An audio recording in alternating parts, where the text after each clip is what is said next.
My response when someone says they can't do yoga because they have to lose weight: do you lay in a casket before you die?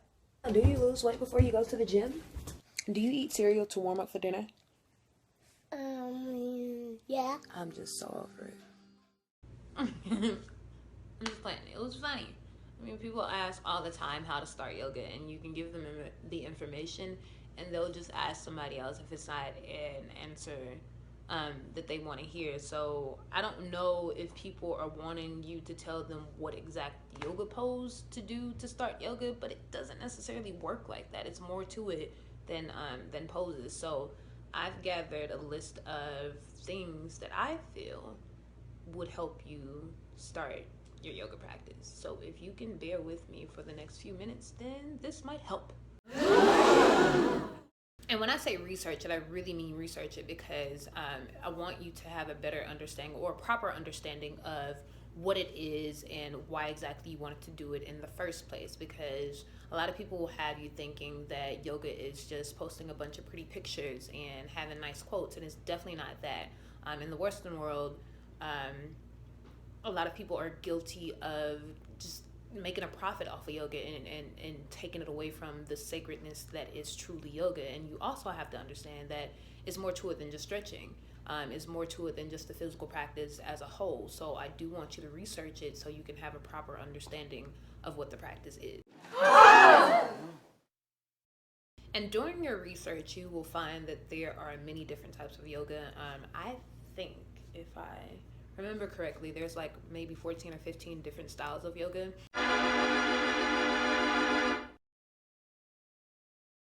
I say try them all. I have tried most of them. I pretty much practice power yoga, vinyasa is pretty much one and the same. Yin yoga, restorative yoga, and right now I'm getting into booty yoga. It's more like dance. I hate hot yoga. A lot of people ask me about hot yoga. It's good for you, but I just don't like the heat. It's still a good practice, and you have to figure out what's good for you. So while you're doing your research, just pick a yoga style that you know that suits you, and it's okay to try all of them and then possibly decide that you don't like any of them. Just give it a try if that's what you want to do. Another really important tip that I have for you if you're starting a practice is to find not necessarily a yoga studio, but a teacher or someone who has done yoga for a while who can assist you in your alignment. I'm not knocking or taking away from people who started at home, because I definitely started at home. But I know for me, when I finally went to a yoga class, everybody thought I was really good. They were really excited for me to be there, but then the teachers did so much adjusting when it came to my alignment, and I was like, oh well, that makes sense why I couldn't go deeper into this particular posture, or what would hurt in certain poses. And so it's really important for your alignment more than anything. That's why I say go to a yoga studio, or hire a private instructor, or get with a friend of yours who has done yoga for a while, who knows how to adjust you, or who knows when to adjust you. Because yes, yoga can be a beautiful thing, but nothing's cute about it if you're hurt. This actually takes a lot of work, so you want to make sure that you're doing your body the right way, or you're doing the postures the right way, so you won't end up hurt.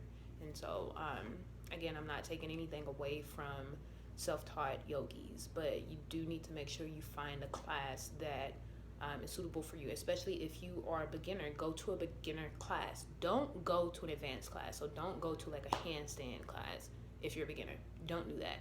But if you are like somewhat of an athlete and you want to go to a yoga class, if you think you can handle it, you don't necessarily have to go to a beginner class. But if you're a beginner, you're not athletic, you don't work out or anything like that, and you've never had any type of history of working out or yoga, don't go to an advanced class. Go to a beginner class, and that is completely fine if you go to a beginner class, because they're still dope and you'll still get the same thing out of it. But you have to know your limit.